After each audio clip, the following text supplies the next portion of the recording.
Rebirth of an unwanted wifey episode 5। Raavi इधर उधर नजर घुमाकर नव्या को ढूंढने की कोशिश कर रही थी, लेकिन अपने दोस्तों के बीच अक्षत उसे अकेला ही नजर आया।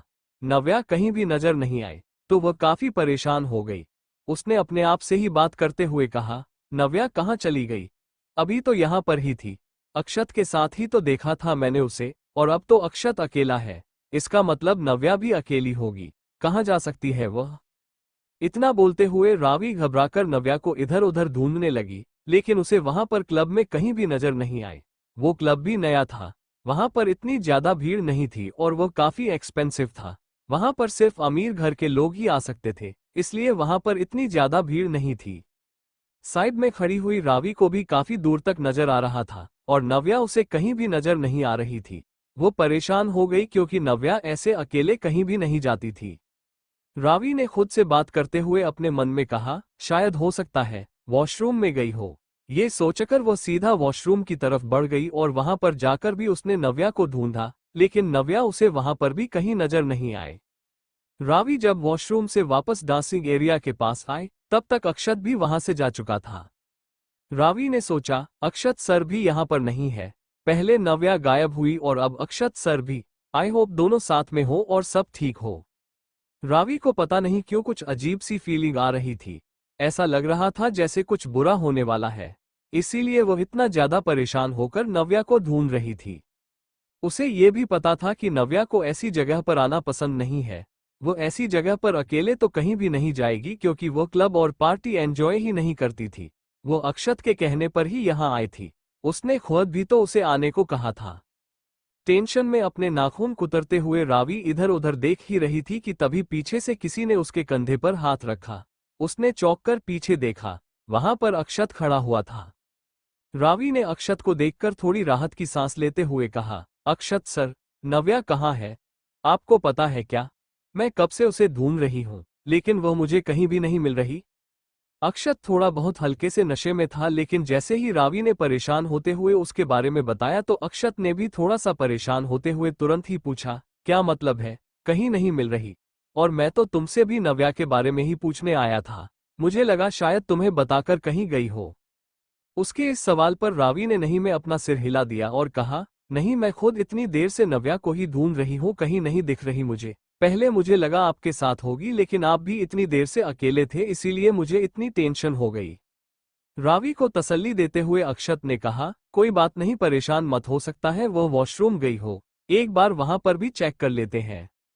रावी ने तुरंत ही उसकी बात का जवाब देते हुए कहा, अरे नहीं, वो वहां पर नहीं है, क्योंकि मैं बस अभी वॉशरूम से ही वापस आई हूँ। नव्या को ढूंढने के लिए ही गई थी मैं वहां पर, और मैं वहां पर भी सब जगह देखा, लेकिन वह वहां पर कहीं नहीं है। यहाँ तक मैं तो आवाज भी लगाई थी और बाकी जो लड़कियां थी वो मेरा मुंह देखने लगी थी इस वजह से, लेकिन फिर भी मैंने आवाज लगाकर नव्या को बुलाया। अगर वह वहां पर होती तो मेरी बात का जवाब तो देती। पता नहीं कहाँ चली गई, वो मेरी वजह से ही आई थी। मतलब हम दोनों ने ही उसे जबरदस्ती आने को कहा था। उसे सच में पसंद नहीं है, कहीं वो अकेले ही यहाँ से बाहर तो नहीं चली गई। रावी ने अक्षत की तरफ देखते हुए यह बात कही तो अक्षत भी थोड़ा सा टेंशन में आ गया और उसके मन में भी यह बात आने लगी और अक्षत ने अपने मन में कहा, हाँ ये हो सकता है, शायद नव्या यहाँ से चली गई हो नाराज होकर, क्योंकि मैं उसे अपने बर्थडे का झूठ बोलकर यहाँ पर लाया था, इसलिए जब उसे यह बात पता चली हो सकता है वो कुछ ज्यादा ही नाराज हो गई हो। लेकिन इतनी रात को वह अकेले तो घर वापस नहीं जाएगी, वो इतनी भी बेवकूफ नहीं है। अक्षत अपने मन में ही यह सब कुछ सोच रहा था और वो कुछ बोल पाता उससे पहले ही पार्थ भी वहां पर आ गया। वह रावी और अक्षत के बीच आकर खड़ा हुआ और उसने अक्षत के कंधे पर हाथ रखते हुए कहा, क्या हुआ? अब तुम दोनों के चेहरे पर 12 क्यों बजे हुए हैं? क्या बात चल रही थी? कोई टेंशन है क्या? रावी और अक्षत दोनों के चेहरे के एक्सप्रेशन को नोटिस करते हुए पार्थ, जो काफी मौज मस्ती वाले मूड में वहां पर आया था, एकदम सीरियस होते हुए उन दोनों से पूछने लगा। पार्थ की तरफ देखकर अक्षत ने एकदम नॉर्मल रहने की कोशिश करते हुए कहा, नहीं कुछ नहीं, बस हम दोनों नव्या को देख रहे थे, वह यहीं कहीं होगी, मैं उसे ढूंढ लूंगा और मुझे मिल जाएगी तो मैं तुम्हें कॉल करके बता दूंगा। रावी, डोंट वरी, तुम परेशान मत हो, वह अकेले घर तो नहीं जाएगी, मुझे पता है। अक्षत के इतना बोलने पर रावी ने भी धीरे से अपना सिर हिलाया और उसे ऐसा लग रहा था जैसे अगर अक्षत बोल रहा है तो वह नव्या को ढूंढ ही लेगा, और फिर अक्षत तुरंत ही वहां से चला गया। पार्थ और रावी वहां पर एक साथ ही खड़े थे, लेकिन वो दोनों आपस में कोई भी बात नहीं कर रहे थे। उन दोनों के बीच पता नहीं क्यों थोड़ी सी ऑकवर्ड सिचुएशन क्रिएट हो गई थी।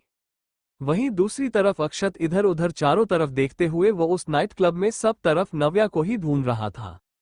वो नाइट क्लब बहुत ज्यादा बड़ा नहीं था क्योंकि अभी भी उसमें काम चल रहा था, इसलिए अक्षत ने थोड़ी ही देर में सब जगह पर देख लिया और फिर थोड़ा आगे आया तो उसे ऊपर फर्स्ट फ्लोर पर जाने वाली सीढ़ियां नजर आई और वहां पर काम कर रहे एक स्टाफ मेंबर से अक्षत ने इस बारे में पूछा तो उसने अक्षत को बताया कि ऊपर प्राइवेट रूम थे जिसे कोई भी बुक करके यूज कर सकता था और वहां पर ज्यादा नहीं 4 या 5 कमरे थे और अभी उनमें से सिर्फ 1 या 2 में ही कोई था।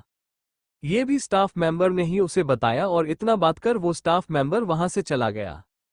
अक्षत को पता नहीं क्यों ऐसा लग रहा था कि शायद नव्या ऊपर होगी और वह ये सोच रहा था कि कहीं नव्या गलती से वॉशरूम समझकर ऊपर तो नहीं पहुंच गई और इसीलिए उसने एक बार वहां जाकर चेक करने का सोच और वह काफी तेजी से सीढ़ियां चढ़ते हुए ऊपर आ गया। ऊपर आते हुए उसने एक एक कर उन कमरे को दरवाजा को खोलना शुरू किया। उसने पहले कमरे का दरवाजा खोल जो कि खाली था, लेकिन जैसे ही वह आगे बढ़ा और दूसरे कमरे के दरवाजे पर उसने हाथ रखा वह भी अंदर की तरफ होते हुए खुल गया, लेकिन वहां अंदर जो उसे नजर आया वो देखकर अक्षत एकदम ही हैरान रह गया। रूम में नव्या नशे में चूर थी। वो अपनी सुध बुध खो रही थी कि तभी नील ने उसका चेहरा अपने हाथों में लेकर कहा, नव्या देखो मेरा साथ दो, आज अगर हम एक हो गए तो कोई हमें अलग नहीं कर पाएगा, कोई भी नहीं और कभी भी नहीं। वहीं नव्या ने नील के हाथों को अपने चेहरे से हटाते हुए कहा, मुझे जाने दो नील, तुम बहुत बुरे हो, बहुत बुरे, छुओ मत मुझे। नव्या की बात सुन नील ने थोड़े गुस्से में नव्या के चेहरे को अपने हाथों में लेकर उसका मुंह दबाते हुए कहा, क्यों, क्या मेरा छूना तुम्हें बुरा लग रहा है? नव्या ने उससे अपना मुंह छुड़वा नशे में झूमते हुए कहा, हाँ बहुत बुरा, छोड़ो मुझे, मेरा सिर घूम रहा है। नील ने नव्या को पकड़कर सोफे पर बैठाया और अब खुद डोर लॉक करने के लिए बढ़ा ही था कि नव्या चिल्लाने लगी तो उसकी तेज आवाज सुन नील ठिठक कर रुक गया और जल्दी से वापस नव्या के पास जा उसने नव्या पर झुक उसके मुंह पर अपना हाथ रखते हुए कहा, चुप, बिल्कुल चुप, खबरदार जो चिल्लाई तो। इतना कहकर नील ने अपना हाथ हटाया था कि नील की तेज आवाज सुन नव्या बच्चों की तरह रोने लगी, तभी अचानक से उस रूम का डोर खुला। नील ने नव्या पर झुके हुए ही पलट कर देखा तो डोर खोले अक्षत रूम में झांक रहा था। वो नव्या को संभालने के चक्कर में डोर बंद ही नहीं कर पाया था। अक्षत को देख नील बुरी तरह से हड़बड़ा गया और वहीं अक्षत वो तो नील को सोफे पर बैठी नव्या के ऊपर झुका हुआ देख गुस्से से पागल हो गया और चिल्लाते हुए अंदर आया, यू बास्टर्ड, ये कहते हुए अक्षत रूम में एंटर हुआ। नव्या को नील के साथ देख मानो उसका सारा नशा हवा हो गया था। उसने गुस्से में अंदर आ नव्या पर झुके हुए नील को कॉलर से पकड़कर अपने सामने खड़ा कर एक जोरदार पंच उसके मुंह पर मारते हुए कहा, क्या कर रहा था तू इसके साथ, साले तेरी हिम्मत कैसे हुई इसे छूने की? ये कहते हुए अक्षत ने गुस्से में नील को कई बार पंच किया तो नील ने अपना बचाव करते हुए कहा, अक्षत मैंने कुछ नहीं किया, छोड़ मुझे।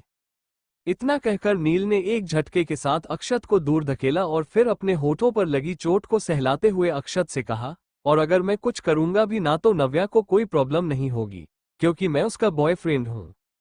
नील की ये बात सुन अक्षत ने एक झन्नाटेदार थप्पड़ नील के गाल पर मार उसके कान बजा दिए। अक्षत ने गुस्से में नील का कॉलर पकड़ते हुए कहा, साले, तेरी वो कुछ नहीं है, पर मेरी है, मेरी बीवी है वो। इस पर नील हंसने लगा तो अक्षत उसे घूरते हुए देखने लगा। नील ने अब अक्षत से अपनी कॉलर छुड़वाते हुए कहा, बीवी? कैसी बीवी? 2 महीने हो चुके हैं तुम दोनों की शादी को, तुम्हें खुद को छूने देना तो दूर, उसने तुम्हें अपना पति तक नहीं माना है।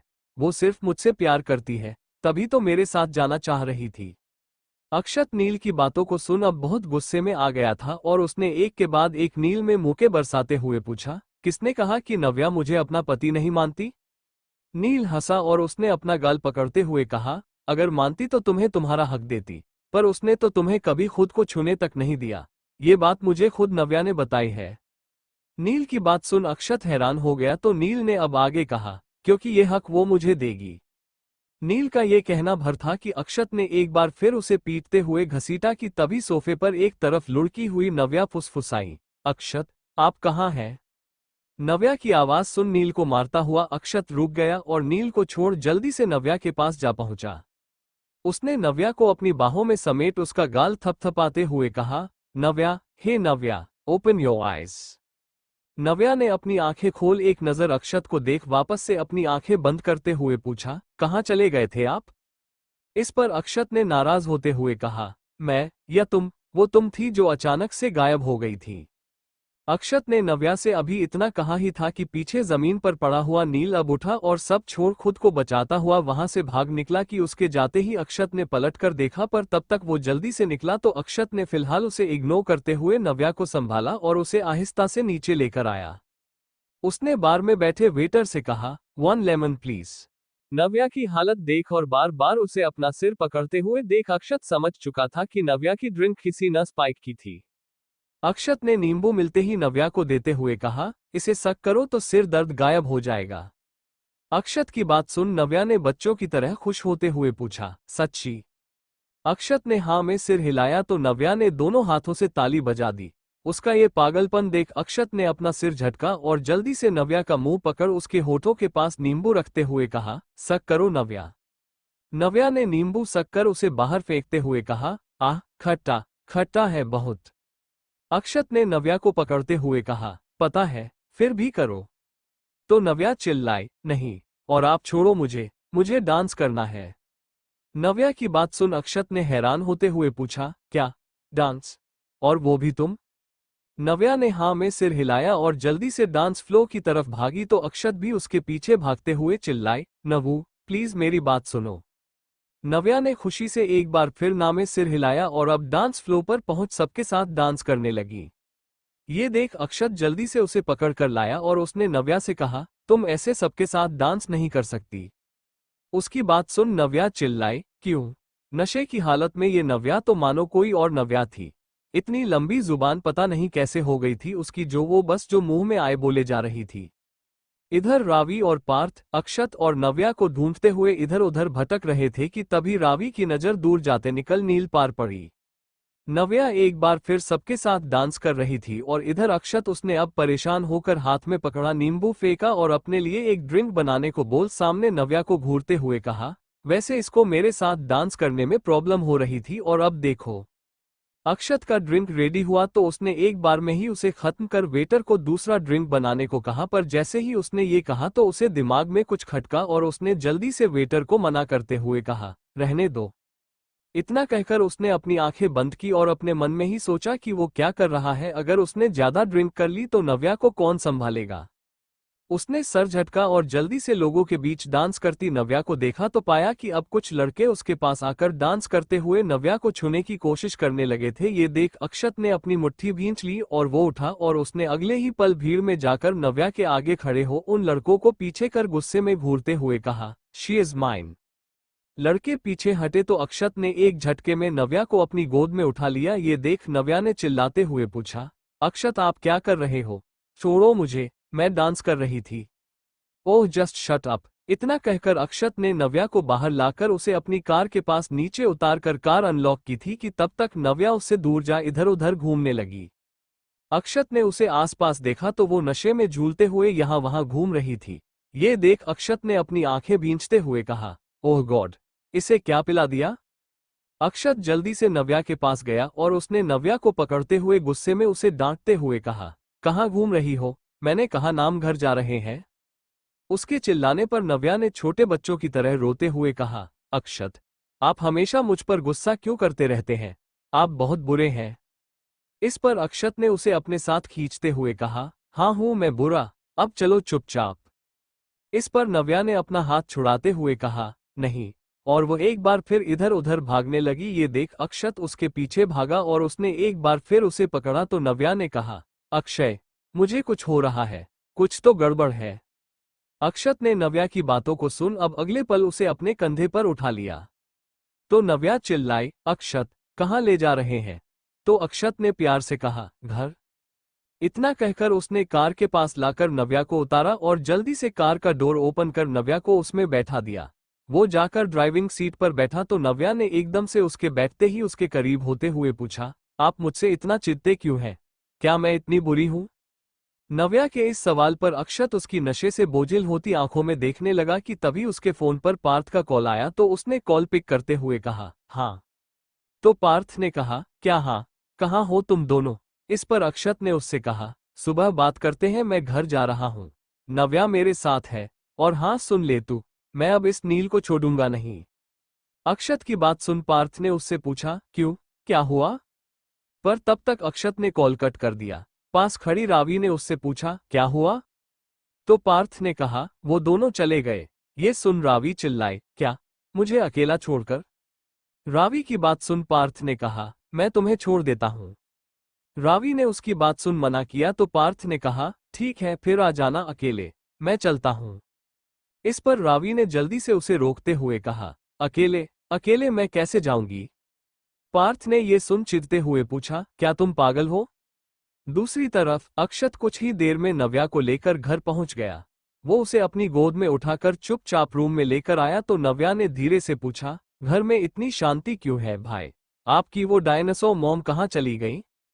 अक्षत ने उसे नीचे उतारते हुए पूछा, क्यों, बहुत मिस कर रही हो उन्हें, बुला दूं क्या? नव्या ने जल्दी से मना किया तो अक्षत ने अब अपनी हंसी रोक उससे कहा, ओके, अब जाकर चेंज कर लो और सो जाओ। नव्या ने मना करते हुए कहा, नहीं, मुझे नींद नहीं आ रही, अभी मुझे कुछ करना है। अक्षत ने उसकी बात सुन उससे पूछा, अच्छा तो बताओ, क्या करना है तुम्हें? तो नव्या ने इधर उधर देखने के बाद उस बड़े से रूम में साइड में मौजूद म्यूजिक प्लेयर को देख जाकर उसके गले लगते हुए कहा, डांस, मैं डांस करूंगी। अक्षत हंस दिया और उसने म्यूजिक प्लेयर ऑन करते हुए कहा, ओके, करो, यहां तुम कितना भी डांस करो कोई नहीं रोकेगा तुम्हें। तो नव्या खुश हो गई और उसने जल्दी से अपना फोन निकालते हुए कहा, मैं अपनी प्लेलिस्ट बजाऊंगी। अक्षत ने हाँ में सिर हिलाया और झूमती हुई नव्या को, जो कि एक्साइटमेंट में गिरने वाली थी, उसे सहारा देते हुए अब उसका फोन म्यूजिक प्लेयर से कनेक्ट किया तो प्लेलिस्ट का पहला सॉन्ग का म्यूजिक स्टार्ट हुआ। अक्षत को समझ नहीं आया था कि ये कौन सा सॉन्ग है, क्योंकि उसे तो इंग्लिश या फिर पंजाबी सॉन्ग्स ज्यादा पसंद थे और ये सॉन्ग एक पुराना सॉन्ग था जिसे मशहूर सिंगर अनुराधा पौडवाल और कुमार सानू ने गाया था। गाने के जैसे ही बोल शुरू हुए तो नव्या ने अक्षत से अपना हाथ छुड़ा लिया। धीरे धीरे से मेरी जिंदगी में आना, धीरे धीरे से दिल को चुराना, तुमसे प्यार हमें है कितना जाने जाना, तुमसे मिलकर तुमको है बताना। धीरे धीरे से मेरी जिंदगी में आना, धीरे धीरे से दिल को चुराना, तुमसे प्यार हमें है कितना जाने जाना, तुमसे मिलकर तुमको है बताना।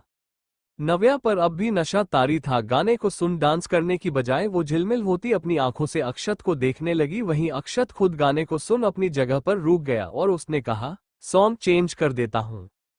तो नव्या ने मना करते हुए अपनी लड़खड़ाती हुई जबान से कहा, नहीं, रहने दे, मुझे पसंद है ये गाना। जब से तुझे देखा दिल को कहीं आराम नहीं, मेरे होठों पे एक तेरे सिवा कोई नाम नहीं। अक्षत नव्या को देखने लगा जो कि रूम के बीचों बीच शांत खड़ी हुई थी और इधर गाने के बोल बिल्कुल अक्षत के जज्बातों को बयान कर रहे थे। वाकई जब से उसने नव्या को पहली बार कॉलेज में देखा था तभी से उसके दिल को आराम नहीं था। पर जैसे ही नील ने उसे अपनी गर्लफ्रेंड के तौर पर उससे मिलवाया तो वो तब से नव्या से चिढ़ने लगा। किसी को नहीं पता कि वो नव्या के लिए जो भी फील करता है वो आज से नहीं बल्कि 1 साल पहले की बात है, और तब की जब अक्षत ने नव्या को पहली बार देखा था। अपना भी हाल तुम्हारे जैसा है साजन, बस याद तुझे करते हैं और कोई काम नहीं। बन गया हूं मैं तेरा दीवाना। गाने को सुनते हुए अक्षत नव्या को देख खोया हुआ सा उसकी तरफ बढ़ा। उसने जाकर नव्या को पकड़ा तो नव्या उससे खुद को छुड़ाकर अलग हो गई। धीरे धीरे से दिल को चुराना, धीरे धीरे से मेरी जिंदगी में आना, धीरे धीरे से दिल को चुराना, तूने भी अक्सर मुझको जगाया रातों में और नींद चुराए मीठी मीठी बातों में। ये सुनते ही नव्या ने अपनी नजरें उठाकर अक्षत को देखा। तूने भी बेशक मुझको कितना तड़पाया, फिर भी तेरी हर एक अदा पे प्यार आया। वहीं अक्षत वो नव्या के देखने पर रुका नहीं बल्कि उसने आगे बढ़कर नव्या को पीछे से अपनी बाहों में भर लिया। आजा आजा, अब कैसा शर्माना। नव्या ने अक्षत के इस तरह गले लगने पर धीरे से पूछा, क्यों पकड़ा है मुझे? तो अक्षत ने नव्या के बालों से आती उस भीनी खुशबू को महसूस करते हुए कहा, ताकि सच में कह सकूं तुमसे कि आजा आजा, अब कैसा शर्माना। धीरे धीरे से दिल को चुराना, धीरे धीरे से मेरी जिंदगी में आना, धीरे धीरे से दिल को चुराना, तुमसे प्यार हमें है कितना जाने जाना, तुमसे मिलकर तुमको है बताना, धीरे धीरे से मेरी जिंदगी में आना, धीरे धीरे से दिल को चुराना। अक्षत ने गाना गाया तो नव्या उसकी फुसफुसाहट को अपने कानों में सुन कांप उठी। अक्षत का छूना उसे एक अलग एहसास दिला रहा था। नशा उस पर हावी था। ऐसे में उसने अपने पेट पर लिपटे अक्षत के हाथों पर अपना हाथ रखते हुए पूछा, सच में प्यार है? ड्रिंक तो अक्षत ने भी की थी, ऊपर से इस वक्त नव्या का नशा उसके सिर चढ़ कर बोल रहा था। ऐसे में जो उसने आज तक नहीं कहा था वो धीरे से नव्या के कान को चूमते हुए कहा, हाँ सच में। नव्या ने ये सुन अपनी आंखें बंद करते हुए पूछा, तो फिर मुझसे नफरत क्यों है? नव्या ने ये सवाल कर अक्षत से दूर हो पलटकर उसे बड़ी मासूमियत से देखा। दोनों की आंखें बोझिल हो रही थी मगर नव्या की कुछ ज्यादा। दोनों पर नशा चढ़ा हुआ था जिसे इस रोमांटिक गाने ने और अधिक बढ़ा दिया था। अक्षत उसे कोई जवाब दे पाता उससे पहले नव्या उसके और करीब आए और उसने धीरे से अक्षत के निचले होंठ को अपने अंगूठे से छू एक सिसकी लेते हुए कहा, अय्या, आपको तो चोट लग गई, खून भी निकला है। शायद नील से हुई झड़प के दौरान उसे ये चोट लगी थी। उसने अपना हाथ उठा अपना होंठ छूना चाहा था कि नव्या ने उसका हाथ पकड़ते हुए कहा, नहीं, रुको, मैं कुछ करती हूं, अभी ठीक हो जाएगी, रोना मत। नव्या की बात सुन अक्षत उसे देखने लगा। वहीं नव्या वो उसके होंठ को बार बार अपने अंगूठे से सहलाते हुए देखे जा रही थी। नव्या के इस तरह से छूने पर अक्षत को अच्छा लग रहा और वो भी बस उसे देखे जा रहा था। रूम में अभी भी नव्या की प्लेलिस्ट से 90 के रोमांटिक हिट सॉन्ग प्ले हो रहे थे जो कि अक्षत के दिल की धड़कनों को बढ़ाने का काम कर रहे थे। कि तभी नव्या अपने पैरों पर उचकी और उसने अचानक से अक्षत को किस करना चाहा। ये देख अक्षत झट से पीछे हट गया। वो नशे में थी और वो भी इस समय जैसे उसके हालत थे। मुश्किल ही था कि अगर नव्या पहल कर रही थी तो वो फिर पीछे हट पाता। वहीं नव्या ने उसे देख बड़ी मासूमियत से पूछा, क्या हुआ? मैं आपकी चोट को ठीक कर दूंगी। ये कहते हुए वो पास आए तो अक्षत ने फिर से अपने कदमों को पीछे लेते हुए कहा, नहीं, वो अपने आप ठीक हो जाएगी, तुम जाओ, सो जाओ। इतना कहकर वो मुड़ा तो उसकी नजर मिरर पर पड़ी जिसमें उसके पीछे खड़ी नव्या की झलक दिखी। वो पाउट बनाए हुए खड़ी हुई थी और बस जैसे अक्षत का सारा कंट्रोल यहीं खत्म हो गया और अगले ही पल पलटकर उसने आगे बढ़ नव्या की गर्दन पर पीछे हाथ ले जाकर उसके बाल अपनी मुट्ठी में भींच लिए और नव्या को अपने करीब खींच उसके नर्म होठों पर एक सख्त चुंबन लिया।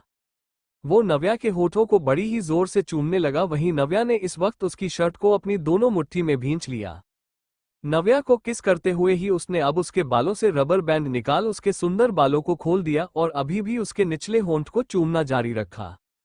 नव्या ने भी इस बीच अपनी आंखें बंद कर ली थी और वो इस वक्त सब छोड़ बस अक्षत के दिए इस एहसास में खोने लगी थी कि वो रुक गया और उसने अपनी बहकी हुई सांसों पर काबू करते हुए पूछा, मैं क्या हूं तुम्हारे लिए, क्या मायने रखता हूं?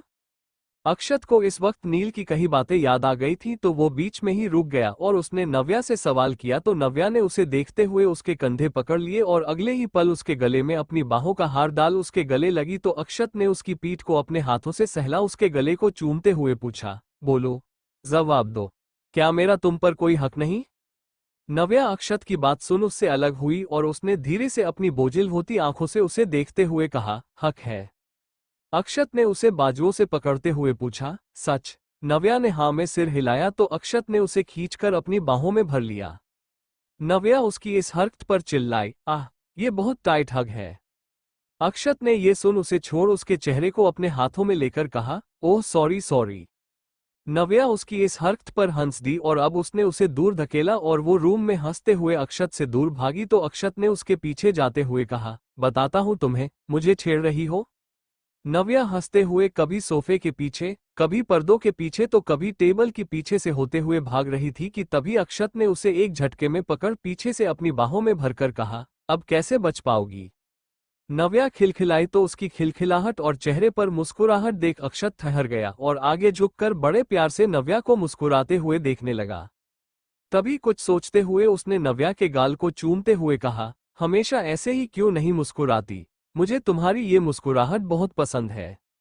उसकी बात सुन नव्या ने उससे पूछा, सच्ची? पर आप तो बोले थे कि आप मुझे पसंद नहीं करते। इस पर अक्षत ने नव्या को पीछे से ही अपनी बाहों कसते हुए कहा, यही तो प्रॉब्लम है कि तुम्हें कुछ पता ही नहीं है। नव्या ने बड़े भोलेपन से पूछा, मुझे क्या पता नहीं है? अक्षत ने एक बार फिर उसके गाल पर किस करते हुए कहा, यही कि तुम मुझे कितनी पसंद हो। अक्षत की बात सुन नव्या ने उससे पूछा, अच्छा, एक बात बताइए, आप मुझे हर बार किस क्यों करते हैं?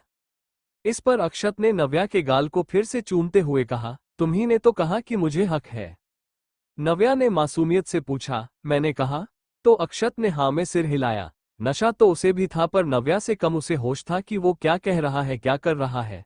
उसे नव्या की बातें बहुत प्यारी लग रही थी। यही तो वो चाहता था कि वो उसके साथ वक्त बिताए, उससे बातें करे और इस बीच नील उनके बीच दूर दूर तक ना हो। शायद वो वाकई सेल्फिश हो गया था नव्या को लेकर।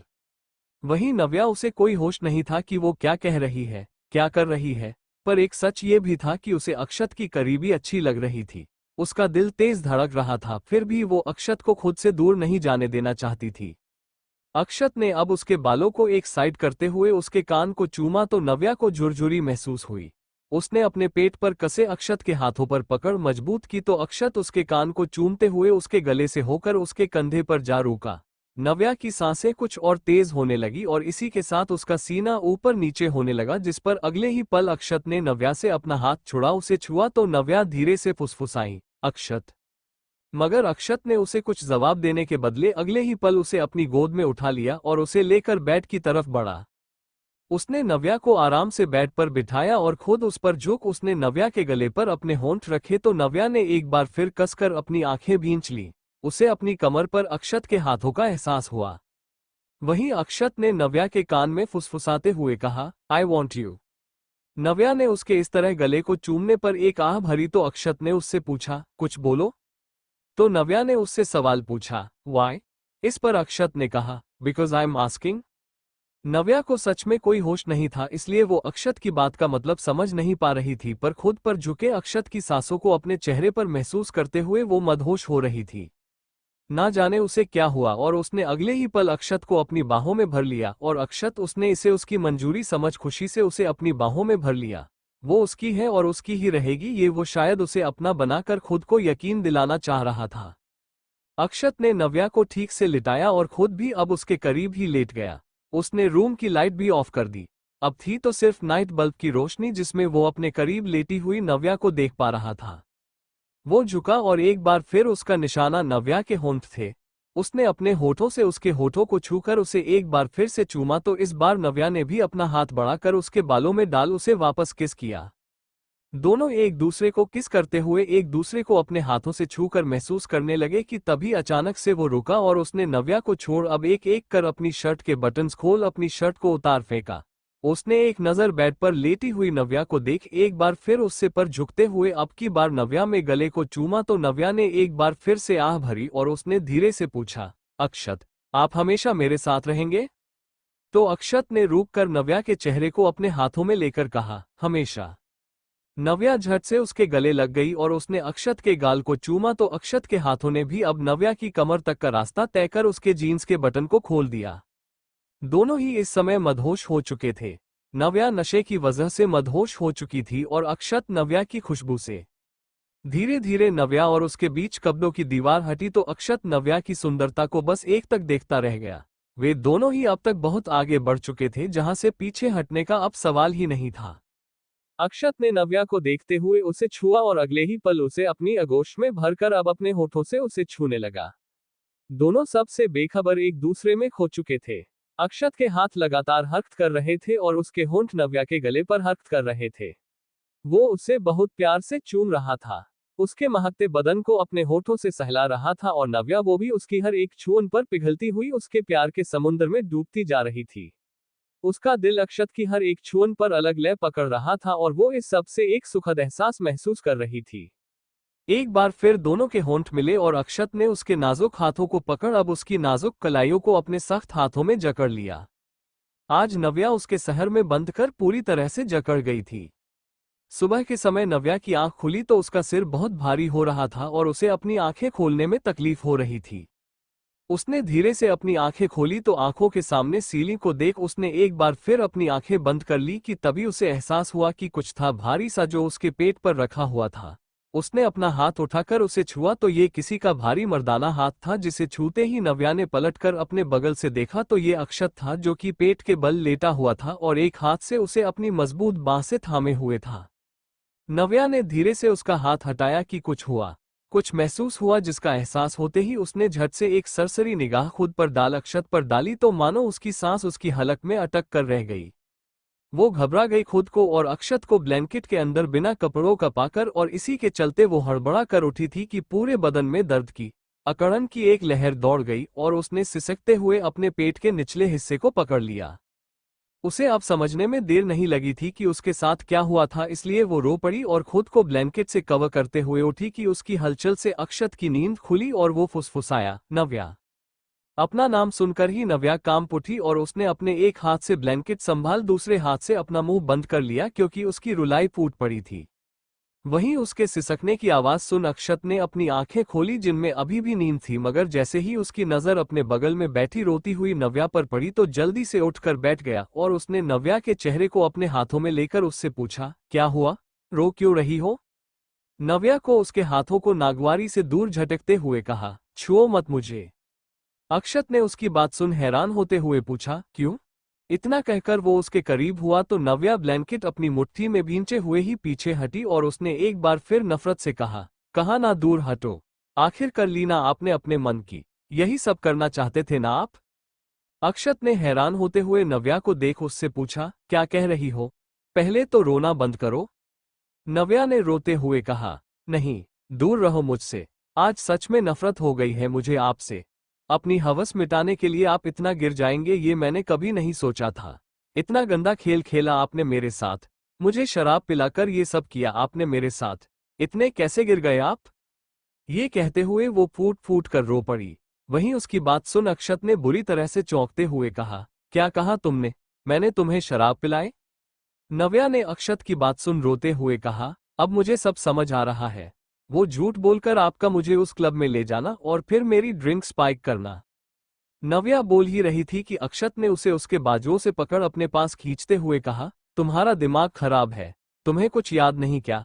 और सबसे बड़ी बात, मुझे ये सब करने के लिए तुम्हारी ड्रिंक स्पाइक करने की कोई जरूरत नहीं है नव्या। मुझे हक है, इसलिए ये बकवास बंद करो। नव्या ने सिसकते हुए कहा, आपको भी पता है कि वो हक मैं आपको कभी नहीं देती, इसलिए किया आपने ये सब। आपने मुझे चीट किया। नव्या की बात ने अक्षत को जैसे भड़का दिया और उसने नव्या पर अपनी पकड़ मजबूत करते हुए गुस्से में कहा, क्यों क्यों नहीं देती मुझे हक? मुझे नहीं देती तो किसको देती? उस नील को। नील को हक देती हूँ। अक्षत ने जैसे ही नील का नाम लिया तो नव्या ने गुस्से में खुद को उसकी पकड़ से छुड़ाने के लिए अपना सिर अक्षत के सिर में मारा तो वो दर्द से सिसकी भरते हुए पीछे हटा और उसने नव्या को छोड़ा तो नव्या झट से बेड से उठने को हुई मगर बेड से नीचे जा गिरी। ये देख अक्षत चिल्लाया, नव्या! पर नव्या ने वहां पड़ी अक्षत की शर्ट को जल्दी से उठाकर उसे पहनते हुए गुस्से में कहा, पास मत आना। नील! अक्षत! नील! सुन सुनकर कान पक चुके हैं मेरे। क्या समझ रखा है आप दोनों ने मुझे? अरे मुझे तो 6 महीने के बाद आप दोनों में से ही किसी की भी शक्ल नहीं देखनी। नफरत हो गई मुझे आप दोनों से और खास तौर पर आपसे तो कुछ ज्यादा ही। उसे वाकई नशा होने बाद नील का उससे मिलना, उसे अपने साथ ले जाना, यहाँ तक कि अक्षत का उसे बचाना कुछ याद नहीं था, जिसके चलते उसे अक्षत इस समय अपना सबसे बड़ा दोषी लग रहा था जिसने उसकी हालत का गलत फायदा उठाया था। उसे इतना तो समझ आ गया था कि उसे जरूर कुछ पिलाया गया था जिसके चलते उसे कल रात की आधी बातें याद नहीं थीं। इधर अक्षत ने अपना लोअर पहन नव्या के पास जाते हुए कहा, लिसन नव्या, तुम्हें कोई गलतफहमी हुई है। हमारे बीच जो भी हुआ उसमें तुमने भी मेरा पूरा पूरा साथ दिया था। आई नो तुम नशे में थी, मुझे आगे नहीं बढ़ना चाहिए था, पर मैं भी थोड़ा ड्रंक था, नहीं हुआ कंट्रोल। पर ट्रस्ट मी, मैंने तुम्हारी ड्रिंक स्पाइक नहीं की, वो तो नील। नव्या ने अक्षत को बीच में ही रोक उसे दूर धकेलते हुए कहा, दूर रहो मुझसे। अपना हक ले लिया ना आपने, जिसे मैंने नील के लिए बचा कर रखा था। यही लगता है ना आपको? पर अब तो ऐसा कुछ नहीं है। खुश हो जाए आप। आपने जो चाहा वो मिल गया आपको। जीत गए आप। और इन 6 महीनों में अपने इस घर में जगह देने की कीमत भी वसूल ली आपने। अब और क्या चाहिए? नव्या ने जैसे ही ये कहा तो अक्षत ने गुस्से में नव्या का मुंह अपने हाथ में लेकर कर दबोचते हुए कहा, बकवास बंद करो अपनी। मैं चुप हूं इसका मतलब कुछ भी बोलोगी? हाँ, कर ली मैंने अपनी मनमानी। छुआ तुम्हें, पर कोई कीमत वसूलने के लिए नहीं। इसलिए अब कुछ भी घटिया बोलने की कोशिश की तो मुझसे बुरा कोई नहीं होगा। ये कहते हुए उसने नव्या को छोड़ा तो वो लड़खड़ाई, जिसके अगले पल ही अक्षत ने उसे संभालकर अपनी बाहों में पकड़ा तो नव्या ने गुस्से में उसे घूर कर देखा। इस पर अक्षत ने कहा, ऐसे क्या देख रही हो, अभी गिरती तुम। इतना कहकर अक्षत ने अब नव्या को एक झटके में अपनी गोद में उठाया और वो उसे लेकर बाथरूम में आ गया। नव्या को नीचे उतार उसने कहा, शॉवर लो और कहीं जाने की जरूरत नहीं है, रेस्ट करो। ये कहते हुए वो अब जल्दी से वहां से निकल रूम में वापस लौट आया और उसने खुद पर नाराज होते हुए कहा, क्या जरूरत थी तुझे उस नील को बीच में लाने की? वो क्या सोच रही होगी मेरे बारे में? ये सब सोचते हुए उसकी नजर बेड पर बढ़ी तो बेडशीट पर खून के धब्बे देख उसे रात में जो कुछ भी हुआ सब याद आ गया और उसने अपने बालों में हाथ डालकर कहा, ये क्या हो गया यार, मैं कैसे अपना कंट्रोल खो गया। गलती मेरी ही है, वो नशे में थी, पर मैं नहीं। और इस नील ने इसे पिलाया क्या जो इसे कुछ भी याद नहीं। ये सब वो सोच ही रहा था कि उसने बंद क्लाइसेट रूम को एक नजर देख सबसे पहले बाहर जाकर एक सर्वेंट को रूम साफ करने के लिए बुलाया। सर्वेंट आए तो अक्षत ने सबसे पहले उसे बेडशीट चेंज करने को कहा और फिर रूम की सफाई करने को। इतना वो बालकनी में चला गया। वहीं बेडशीट देख सर्वेंट भी हल्का सा मुस्कुराई और फिर कुछ ही देर में सब साफ कर रूम से बाहर निकल गई। अक्षत रूम में वापस आया और बस नव्या के बाहर आने का इंतजार करने लगा कि तभी वो भी बाहर निकल कर आए। सदा सा पीला सूट पहने हुए और भीगे भीगे बालों में वो अलग ही लग रही थी।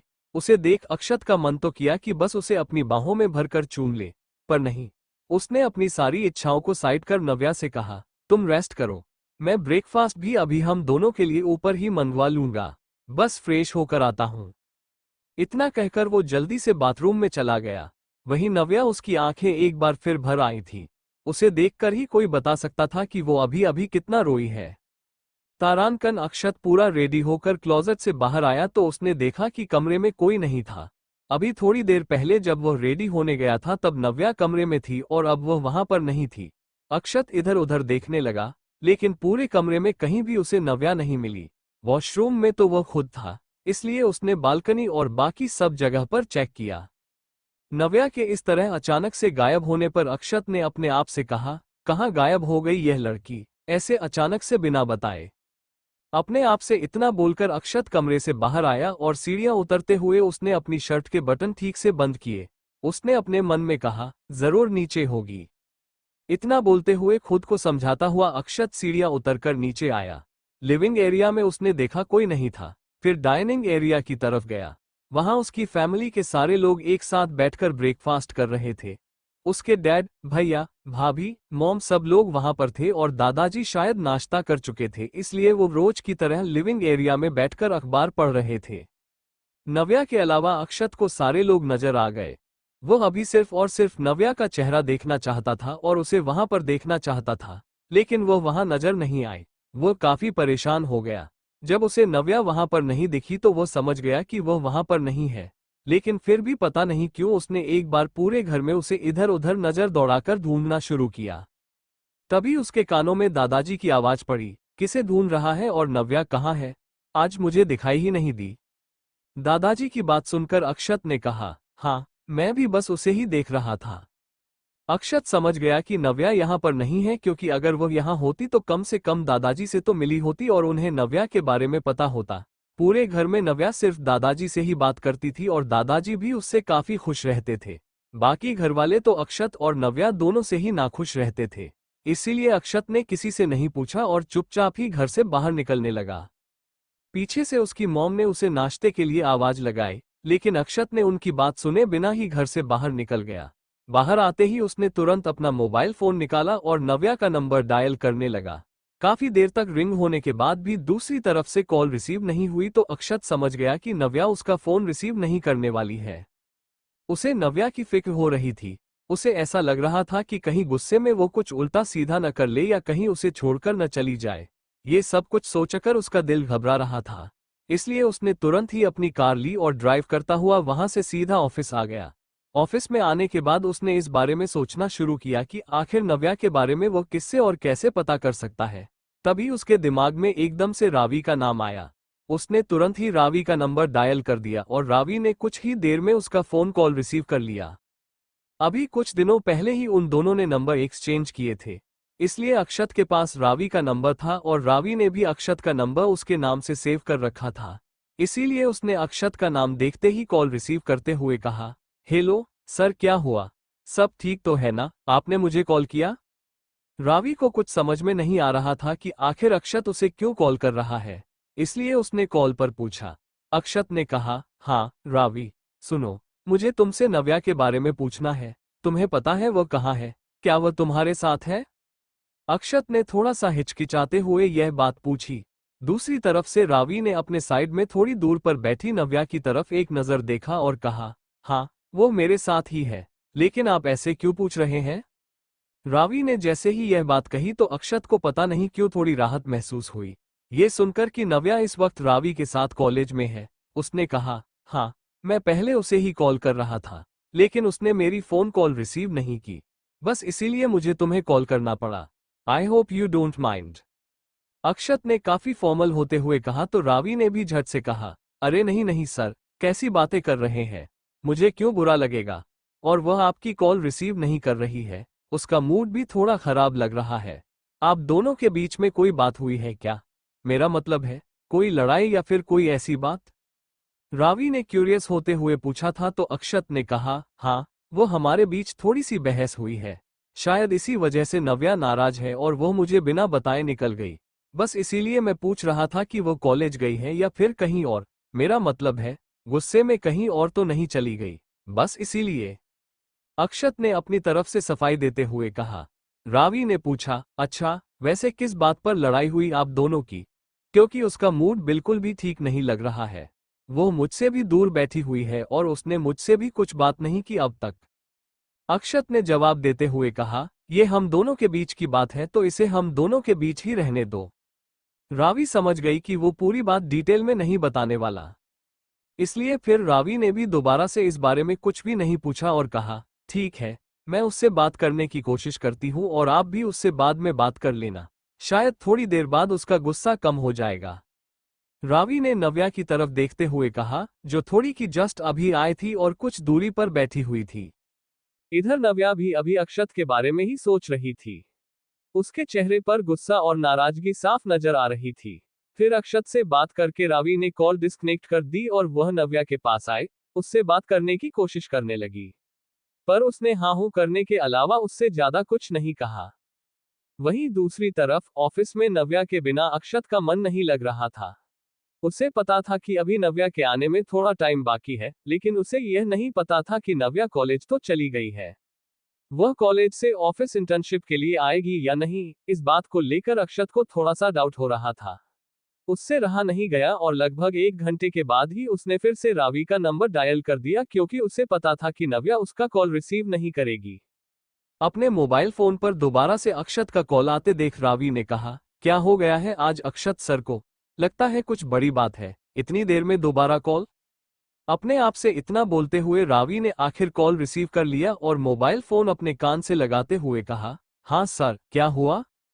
रावी ने अपनी नर्वसनेस को छुपाने की कोशिश करते हुए पूछा। दूसरी तरफ से अक्षत को भी काफी ऑकवर्ड फील हुआ क्योंकि वह भी रावी से इतना कॉल पर बात नहीं करता था। आज वो उसे बहुत बार कॉल कर चुका था, तो उसे भी ऐसा लग रहा था जैसे वह थोड़ा ज्यादा सेल्फिश है। लेकिन फिर उसने इस बारे में इतना नहीं सोचा और तुरंत ही कहा, मैं पूछ रहा था, तुम दोनों ऑफिस तो आओगी ना? मेरा मतलब है नव्या, उसने आने के लिए मना तो नहीं किया ना मेरी वजह से? अक्षत के इस सवाल पर रावी थोड़ा सोच में पड़ गई और फिर उसने कहा, नहीं, अभी तक तो उसने ऐसा कुछ भी नहीं कहा है। अभी कॉलेज की सारी क्लासेज खत्म हो गई हैं और ऑफिस आने का टाइम हो रहा है। हम बस यहाँ से निकलने ही वाले थे। उसने जाने के लिए मना तो नहीं किया है। थोड़ा सा कंफ्यूज होते हुए रावी ने यह बात कही तो अक्षत की टेंशन थोड़ी और कम हो गई और उसने कहा, ग्रेट, फिर तुम दोनों टाइम पर यहाँ आ जाना। मैं वेट कर रहा हूँ। मेरा मतलब है, मैं।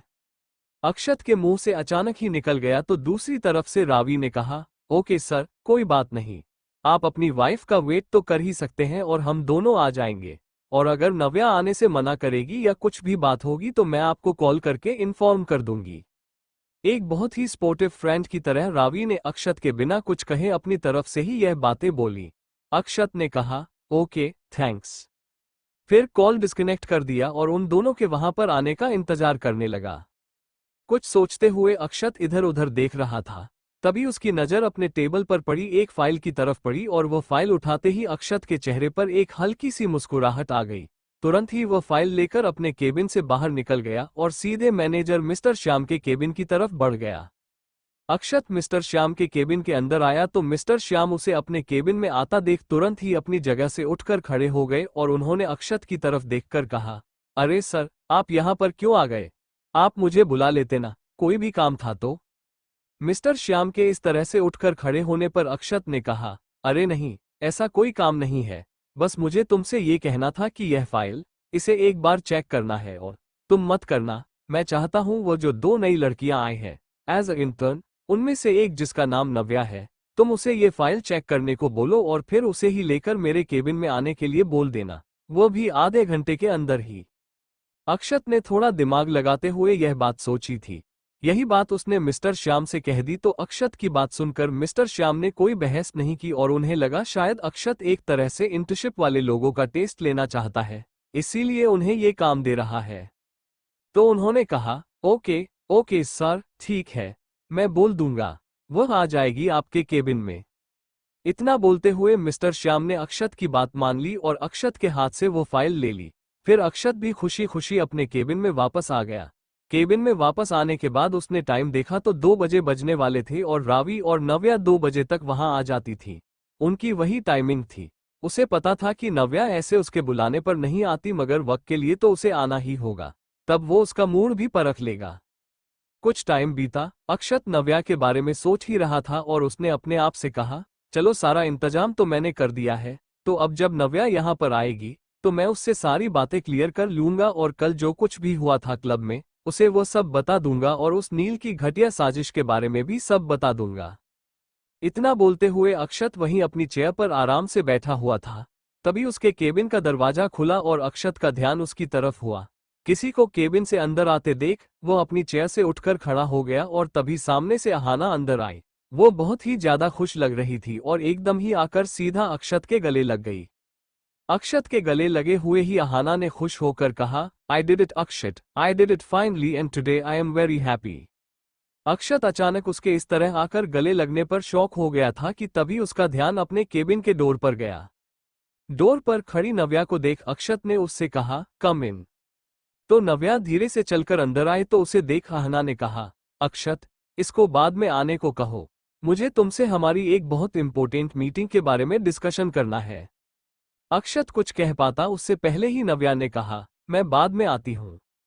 इतना कहकर वो अब वहां रुकी नहीं और बस जल्दी से चली गई।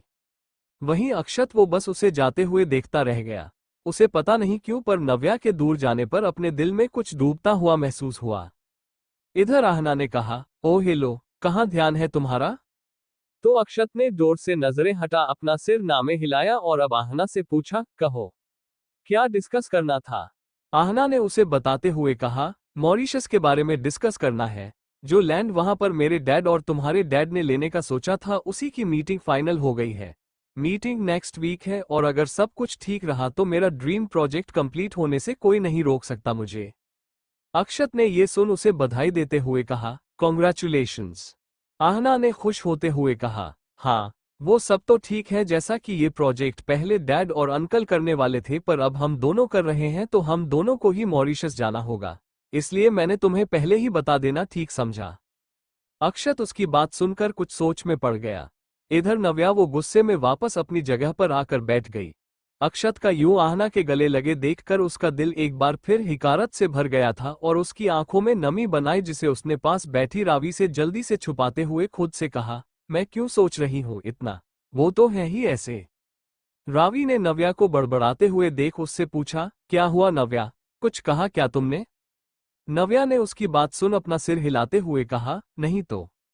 रावी ने उसे नजर भरकर देखा और फिर वापस से अपने काम में लग गई। शाम के समय अक्षत अपने ऑफिस के बाहर अपनी कार के पास खड़ा हुआ नव्या के वहां से निकलने का इंतजार कर रहा था। उसे पता था कि अभी इंटर्न के बाहर निकलने का समय नहीं हुआ है। वो जल्दी जल्दी अपना काम खत्म करके वहां पर आ गया था और नव्या का ही इंतजार कर रहा था। अक्षत नव्या को अपने साथ घर ले जाना चाहता था क्योंकि उसे लगा कि शायद इसी बहाने उसे नव्या से बात करने का कुछ मौका मिल जाए। अगर उसने बात नहीं की तो उन दोनों के बीच की गलतफहमी बढ़ती जाएगी और अक्षत ऐसा कुछ नहीं चाहता था। अपनी कार से टिककर खड़ा हुआ अक्षत अपनी ऑफिस बिल्डिंग के एंट्रेंस गेट की तरफ देख रहा था जहां से एक एक कर सारे एम्प्लॉइज बाहर निकल रहे थे। फिर अक्षत ने अपनी घड़ी की तरफ देखा तो शाम के 6 बज रहे थे।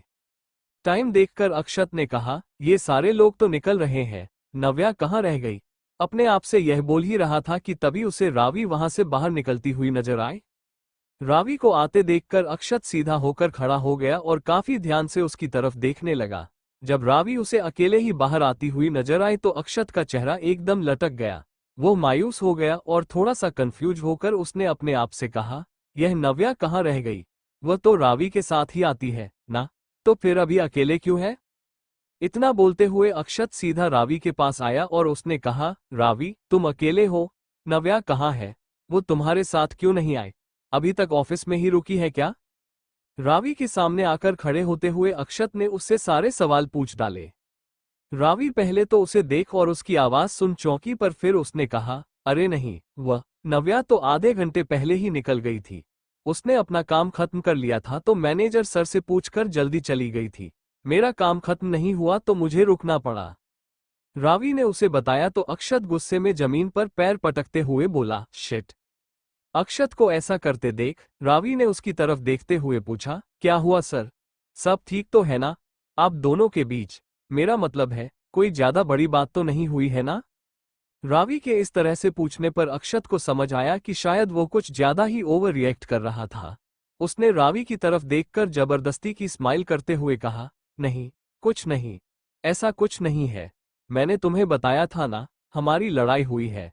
बस मैं नहीं चाहता कि वह ऐसे मुझसे नाराज रहे, इसीलिए मैंने सोचा था कि आज हम साथ में घर वापस जाएंगे। लेकिन देखो, वो पहले ही निकल गई। वो मुझे कोई मौका ही नहीं देना चाहती है सब कुछ ठीक करने का। इतना बोलते हुए अक्षत ने मुंह बना लिया। रावी ने कंफ्यूजन से कहा, हाँ, लेकिन सर वो घर ही तो गई होगी, आप वहां पर भी तो उससे बात कर सकते हैं। अक्षत ने कहा, हाँ, घर। अगर वो घर गई होगी तब ना, पता नहीं क्यों मुझे ऐसा लग रहा है कि वो शायद घर पर नहीं होगी। 1 मिनट में कॉल करके पूछता हूँ। इतना बोलते हुए अक्षत ने पहले नव्या का नंबर डायल किया, लेकिन नव्या ने उसका फोन कॉल रिसीव नहीं किया और उसके बाद अक्षत ने घर पर काम करने वाले नौकर को फोन करके पूछा कि नव्या घर वापस आई है या नहीं। उसे कहीं ना कहीं पता था कि नव्या घर वापस नहीं गई होगी। वैसा ही हुआ। नौकर ने बता दिया कि नव्या अब तक घर वापस नहीं आई है। अक्षत ने उसे रूम में भी चेक करने को कहा और नौकर ने रूम में चेक करके भी उसे इन्फॉर्म कर दिया कि नव्या अब तक घर वापस नहीं आई है। अक्षत अपनी फैमिली में किसी से नहीं पूछ सकता था, इसलिए उसने घर में काम करने वाले सर्वेंट को फोन किया जो कि काफी सालों से काम कर रहा था और अक्षत उस पर भरोसा भी करता था। उससे बात करने के बाद अक्षत ने कहा, देखा, मैंने तुमसे कहा था वो घर पर नहीं गई होगी। मुझे पता है वह इतनी नाराज थी, घर तो नहीं जाएगी, क्योंकि उसे भी पता है कि घर पर तो मैं आ ही जाऊंगा। वो पक्का कहीं और गई होगी, लेकिन और कहाँ जा सकती है वो? अब इस टाइम कुछ देर में अंधेरा होने वाला है। अक्षत ने परेशान होते हुए यह बात कही तो रावी भी नव्या के लिए थोड़ा सा परेशान हो गई और उसने अक्षत से कहा, हाँ, नव्या कहाँ जा सकती है, मुझे भी समझ नहीं आ रहा। सर, आई होप वो ठीक हो, और इतना ज्यादा क्यों नाराज हो गई है आपसे? रावी ने दोबारा से सवाल किया तो अक्षत ने कहा, वो बस थोड़ी सी मिसअंडरस्टैंडिंग है और अगर वह मुझसे बात करेगी तो मैं उसे समझा लूंगा, लेकिन वह मुझसे बात ही नहीं कर रही, यही तो प्रॉब्लम है। अक्षत ने अपनी तरफ से बात संभालने की कोशिश करते हुए कहा, जबकि रावी अभी भी बहुत कंफ्यूज होकर उसकी तरफ देख रही थी। अक्षत ने खुद भी नव्या का नंबर डायल किया, लेकिन नव्या ने उसकी फोन कॉल रिसीव नहीं की। तो अक्षत को तुरंत ही रावी की तरफ देखकर एक आइडिया आया और उसने कहा, रावी, एक काम करो ना, तुम नव्या को कॉल करके पूछो कि वह कहाँ पर है। और हाँ, जैसे मैं बता रहा हूँ वैसे ही बोलना, नहीं तो वह तुम्हें भी नहीं बताएगी। अक्षत की बात सुनकर रावी ने धीरे से अपना सिर हिलाते हुए कहा, वो पहली बार ऐसा बर्ताव कर रही है, जरूर कोई बड़ी बात होगी। ठीक है, मैं उसे फोन करती हूँ। अक्षत ने उसे ठीक से समझा दिया और फिर दोनों अक्षत की कार के पास ही खड़े हुए थे। रावी ने नव्या का नंबर डायल किया और कुछ ही देर में नव्या ने रावी का कॉल रिसीव कर लिया। कॉल रिसीव करते ही रावी ने कहा, नव्या यार कहाँ है तू? मुझे तुझसे कुछ जरूरी बात करनी थी। नव्या ने जवाब दिया, हाँ हाँ, क्या बात करनी है बोलो। वैसे अभी तक तो हम साथ में थे। कोई जरूरी बात है क्या? कल नहीं कर सकती? रावी ने अक्षत की तरफ देखा जिसने उसे इशारा किया। रावी ने कहा, हाँ यार, जरूरी है। तू भूल गई शायद, वो असाइनमेंट है ना, मैंने अभी तक कंप्लीट नहीं किया और कल हमें सबमिट करना है। तो मैं सोच रही थी कि मैं भी अक्षत सर के घर आ जाऊं, तो हम दोनों साथ में असाइनमेंट पर काम कर लेंगे और फिर कल सुबह वहीं से कॉलेज चले जाएंगे। मैं तुझसे इस बारे में बात करने वाली थी, लेकिन आज पूरा दिन तूने मुझसे बात ही नहीं की, ना ही मेरी कोई बात सुनी और फिर जल्दी भी निकल गई ऑफिस से। बता, मैं आ जाऊं क्या? रावी की बात सुनकर नव्या ने कहा, अरे नहीं नहीं, तुम प्लीज अक्षत सर के घर मत जाना, क्योंकि मैं खुद भी वहां पर नहीं हूं। रावी और अक्षत को तो पता ही था कि नव्या अक्षत के घर पर नहीं है, लेकिन फिर भी रावी ने काफी हैरान होते हुए कहा, अरे तू अक्षत सर के घर नहीं है तो फिर कहाँ पर है? ऑफिस से तू तो घर जाने के लिए ही निकली थी ना? नव्या ने जवाब दिया, हाँ वो मैं अभी अपनी मम्मी के घर आई हुई हूँ, इसीलिए प्लीज तुम आज अकेले ही वो असाइनमेंट कंप्लीट कर लो। वैसे भी मेरा असाइनमेंट कंप्लीट हो चुका है, मुझे बस सबमिट करना है। नव्या की बात सुनकर रावी ने कहा, अच्छा तुम अपनी मम्मी के घर पर हो, ऐसे अचानक से चली गई? नव्या ने थोड़े गुस्से से कहा, तो क्या अब मैं अपनी मम्मी से मिलने भी नहीं जा सकती? वैसे भी शादी के बाद से मैं एक बार भी घर नहीं गई और मुझे मम्मी की याद आ रही थी, बस इसीलिए। नव्या ने भी झूठ बोलते हुए कहा और रावी इसके आगे कुछ नहीं बोल पाए। नव्या ने बात खत्म करते हुए कहा, मैं बाद में बात करती हूं तुमसे। इतना कहकर नव्या ने कॉल डिस्कनेक्ट कर दिया। रावी की आवाज सुनकर अक्षत को पता चल गया था कि नव्या कहां पर है। जैसे ही रावी ने कॉल डिस्कनेक्ट किया तो अक्षत ने कहा, अपनी मां के घर गई है? रावी ने अपना सिर हिलाया तो अक्षत ने कहा, थैंक यू सो मच मेरी इतनी हेल्प करने के लिए। अक्षत ने रावी को थैंक यू बोला और रावी बस हल्की सी स्माइल करके वहां से चली गई। अक्षत भी कार स्टार्ट करके वहां से निकल गया। अब उसे कम से कम ये पता था कि नव्या कहां पर है, तो उसे इतनी फिक्र नहीं हो रही थी।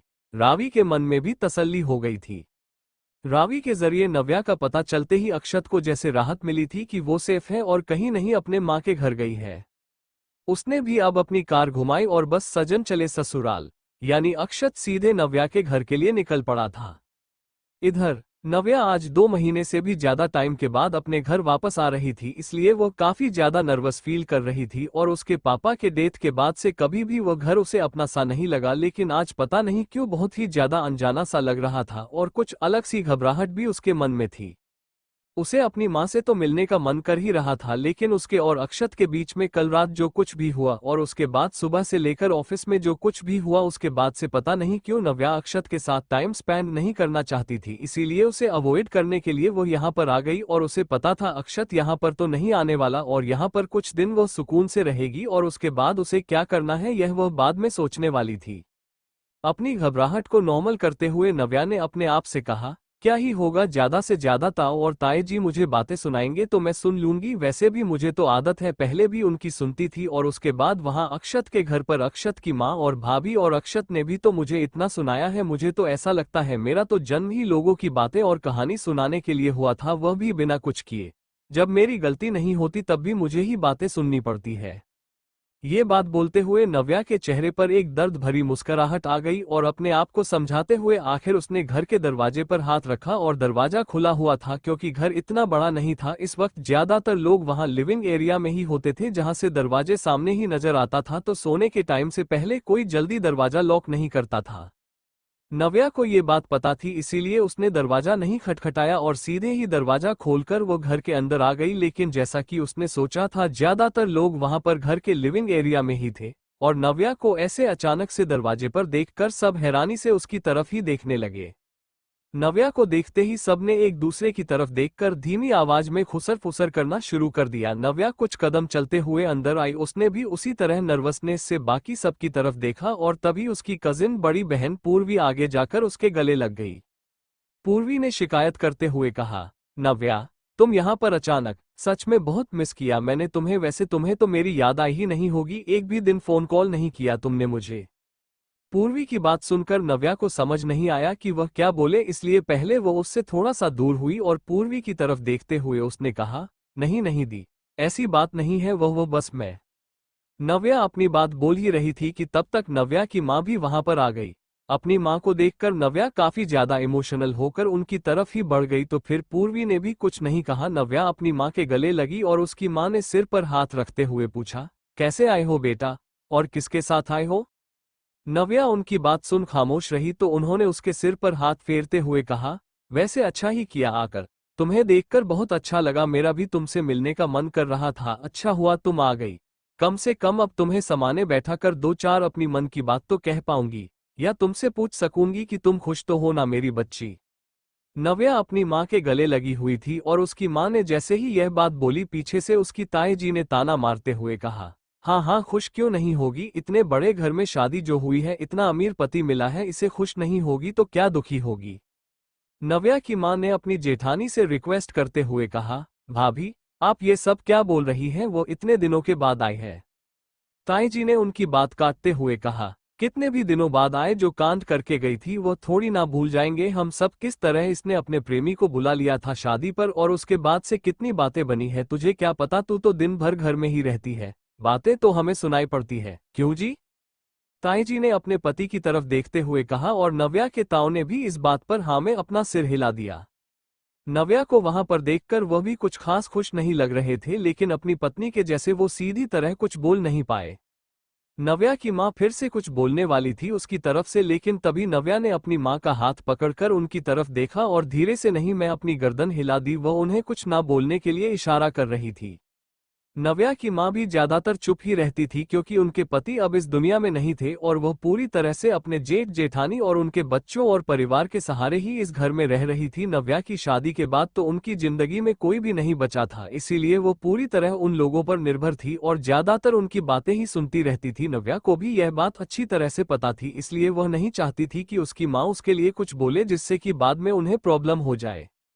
इसलिए नव्या ने अपने उन सब लोगों से माफी मांगते हुए कहा, मेरी वजह से आप लोगों को जो भी परेशानी हुई उसके लिए मैं माफी मांगती हूँ और मैं यहाँ पर सिर्फ अपनी माँ से मिलने के लिए आई हूँ। कुछ दिनों के बाद फिर मैं यहाँ से चली जाऊंगी और अगर आप लोगों को ज्यादा दिक्कत है तो मैं अपनी माँ को भी यहाँ से लेकर चली जाऊंगी, बस कुछ दिनों की बात है। नव्या ने इतना कहा और अपनी माँ का हाथ पकड़कर उन्हें वहां से अपने साथ लेकर कमरे की तरफ ही जाने लगी तो पीछे से उसकी ताई की आवाज उसके कानों में पड़ी, हाँ अमीर घर की बहू जो बन गई है, अब तेवर तो दिखाएंगे ही हम लोगों को, और कहाँ लेकर जाएगी अपनी माँ को, ससुराल में रखेगी क्या अपने साथ? नव्या की ताई पीछे से चिल्ला रही थी, लेकिन नव्या ने उनकी बात आवाज कुछ भी नहीं सुनी और वो अपनी माँ को साथ लेकर सीधा अपने कमरे के अंदर ही चली गई तो पीछे से उनकी बेटी पूर्वी ने ही उनकी पीठ पर हाथ रखते हुए कहा, रहने दो मम्मी, क्यों बेकार में चिल्ला रही हो, वो लोग वैसे भी चले गए और इतने दिनों बाद वापस आई थी नव्या, कम से कम खुश रहने का दिखावा ही कर लेती, उसमें तो आप माहिर हो। पूर्वी ने इतना कहा तो उसकी मां ने गुस्से में घूरकर उसकी तरफ देखा, लेकिन उन्होंने अपनी बेटी को कुछ नहीं कहा और पूर्वी भी अपने कमरे की तरफ चली गई। नव्या के वापस आने से वहां पर कोई खुश हो या ना हो, लेकिन उसकी मां बहुत ही ज्यादा खुश थी और दोनों माँ बेटी ने बैठकर काफी सारी बातें की। नव्या ने ज्यादा कुछ तो अपनी मां को नहीं बताया, लेकिन इतना कहा कि वहां पर वह खुश है अक्षत के साथ, लेकिन ये सच नहीं था और वह अपनी मां को सच नहीं बता सकती थी। उसकी मां ने उसकी पसंद का खाना बनाया और उन दोनों ने कमरे में एक दूसरे के साथ ही खाना खाया, क्योंकि उन्हें पता था अगर वो बाहर सबके साथ जाकर खाना खाएंगे तो फिर से उन्हें उनकी कड़वी बातें सुनने को मिलेंगी और नव्या फिलहाल के लिए कुछ पलों की शांति चाहती थी, इसलिए उसने उन सभी को इग्नोर किया और उसकी मां दोनों का खाना लेकर कमरे के अंदर ही आ गई। नव्या ने आज कितने दिनों के बाद अपनी मां के हाथ का और अपनी पसंद का खाना खाया था, उसकी आंखों में आंसू आ गए क्योंकि वहां पर अक्षत के घर में उसे खाने के लिए पूछने वाला भी कोई नहीं था, उसे खुद से ही खाना खाने जाना पड़ता था और वहां पर भी लोग उसके साथ डाइनिंग टेबल पर बैठने में कुछ खास खुश नहीं रहते थे। नव्या को वो सब तो याद आया, लेकिन उसके साथ ही उसे अक्षत का चेहरा भी एकदम ही याद आ गया और अब तक उन दोनों ने अपना खाना खत्म कर लिया था तो नव्या ने अपनी माँ से कहा, आप रहने दो माँ, मैं ये प्लेट्स और बर्तन धोकर किचन में रख दूंगी, आप यहीं रुको। जब से वो वहां पर आई थी नव्या की माँ उसकी आओ भगत करने में इस तरह से लगी थी जैसे कि वह कोई मेहमान हो, इसलिए नव्या को अच्छा नहीं लग रहा था और प्लेट रखने के लिए वो खुद ही वहां से उठकर चली गई और किचन में प्लेट धोने के बाद वो हाथ धोकर वहां से निकली और अब तक रात के 10 बजे बज चुके थे, तभी किसी ने दरवाजा खटखटाया। वो किचन से बाहर निकलकर डोर नॉक की आवाज सुन वहां पर ही रुक गई, लेकिन उसके ताऊ जी दरवाजे के करीब खड़े हुए थे तो आगे जाकर उन्होंने ही दरवाजा खोला और दरवाजा खोलते ही उनकी आंखें हैरानी से बड़ी हो गई तो नव्या भी अपनी जगह से थोड़ा सा आगे आई और वह आगे आई उससे पहले ही उसके ताऊ जी ने कहा, अरे जमाई जी आप यहाँ। उसके ताऊ जी ने जैसे ही यह बात बोली तो नव्या ने तुरंत ही आगे आकर देखा तो वो हैरान हो गई, दरवाजे पर कोई और नहीं बल्कि अक्षत खड़ा हुआ था और मुस्कुराते हुए उन सब की तरफ ही देख रहा था। वहां सामने दरवाजे पर अक्षत को खड़ा देखकर नव्या एकदम ही हैरान रह गई और उसे बिल्कुल भी उम्मीद नहीं थी कि अक्षत उसके पीछे से यहाँ पर उसके घर भी आ जाएगा, इसीलिए उसे अपनी आंखों पर तो जैसे यकीन भी नहीं हो रहा था।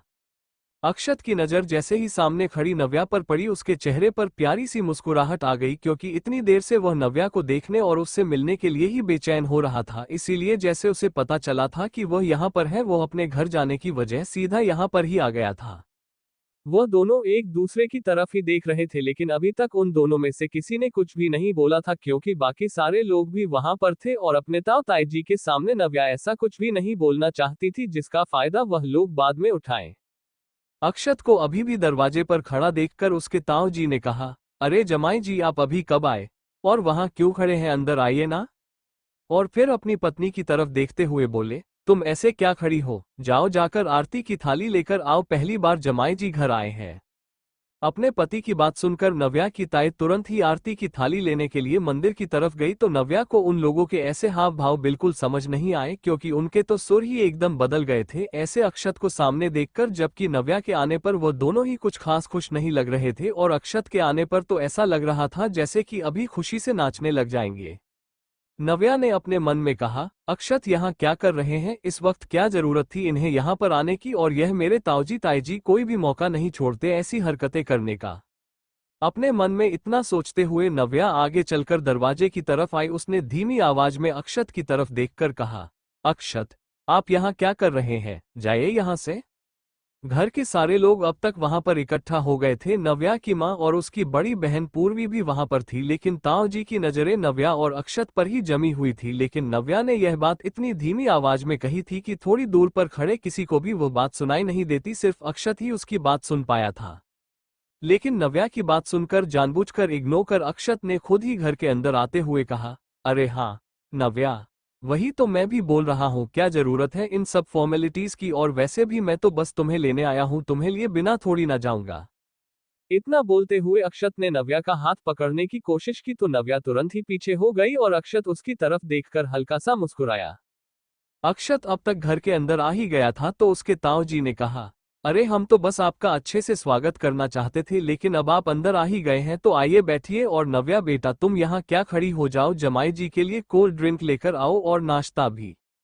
अपने ताऊजी को अक्षत की इतनी ज्यादा चापलूसी करते देखना पुराने बेबसी से अपना सिर हिलाया और वहां से सीधा किचन की तरफ ही जाने लगी तो अक्षत ने तेज आवाज में कहा, अरे नहीं इन सब की कोई जरूरत नहीं है, मैंने तो पहले ही मना किया और मैं बस नव्या को अपने साथ वापस ले जाने के लिए ही आया हूँ। इधर नव्या ने कहा, वैसे भी ताऊ जी ये डिनर का टाइम है, ब्रेड या नाश्ते का नहीं। वो अब अक्षत की बात सुनकर अपनी जगह पर रुक गई और उसने अक्षत की तरफ देखते हुए कहा, नहीं मैं आपके साथ वापस नहीं आऊंगी। नव्या एकदम से ही मना करते हुए यह बात कही तो अक्षत जो अब तक मुस्कुरा रहा था उसका चेहरा कुछ संजीदा हुआ और बाकी सारे लोगों की नजरें नव्या पर ही जम गई। सब लोगों के इस तरह से देखने पर नव्या को भी समझ में आया कि वह एकदम से क्या बोल गई तो फिर उसने तुरंत अपनी बात को कवर अप करते हुए कहा, अरे वो मेरे कहने का मतलब है मैं कुछ दिनों के लिए यहाँ पर आई हूँ और माँ की मुझे बहुत याद आ रही थी माँ, और बाकी सबसे मिलने तो मैं कुछ दिनों के बाद ही वापस आऊंगी, इसलिए मैं अभी आपके साथ नहीं आ सकती। नव्या की बात सुनकर अक्षत ने भी काफी समझदारी दिखाते हुए कहा, अच्छा कुछ दिनों के लिए आए हो, मुझे लगा था सिर्फ आज के लिए ही इसीलिए मैं तुम्हें लेने आ गया, कोई बात नहीं मैं अभी जाता हूँ, लेकिन जब तुम्हें वापस आना हो तो मुझे कॉल करके बुला लेना, मैं तुम्हें लेने आ जाऊंगा।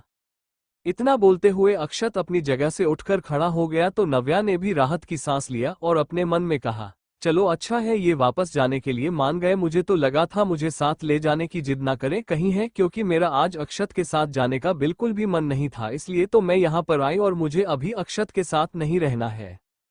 इतना बोलते हुए नव्या राहत की सांस लेने ही वाली थी कि तभी उसकी ताई जी ने अक्षत को रोकते हुए कहा, अरे बेटा कहाँ ऐसे उल्टे पैर वापस जा रहे हो, अभी तो आए हो, रुको, और वैसे भी इतनी रात हो गई है, आज रात को यहाँ पर ही रुक जाओ, सुबह चले जाना।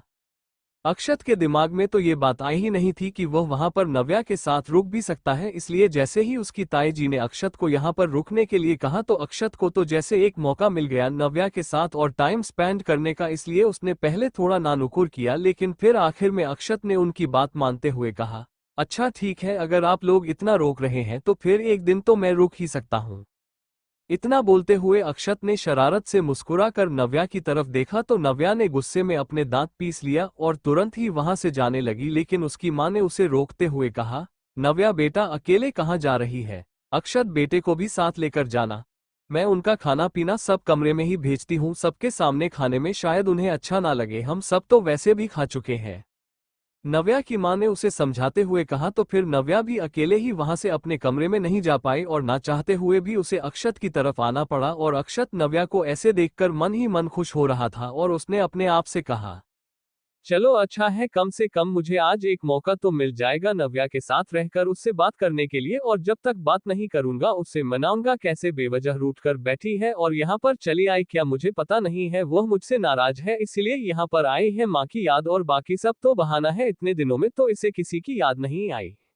नव्या की तरफ देखते हुआ अक्षत अपने मन में ये सब कुछ सोच ही रहा था, तभी नव्या ने उसके पास आते हुए कहा, चलिए। अक्षत ने एकदम से कहा, हाँ, कहाँ चलना है? उसके ऐसे सवाल पर नव्या काफी एम्बेरेस हो गई और उसने कहा, तो क्या आपका यहाँ पर ही बैठे रहने का इरादा है? अगर ऐसा है तो ठीक है, फिर मैं जाती हूँ।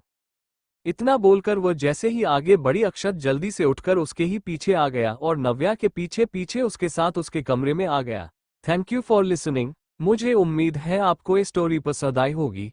अगर आपको पसंद आए है तो प्लीज लाइक और कमेंट करना ना भूलें और मोर स्टोरीज के लिए सब्सक्राइब करें। मिलते हैं नेक्स्ट वीडियो में।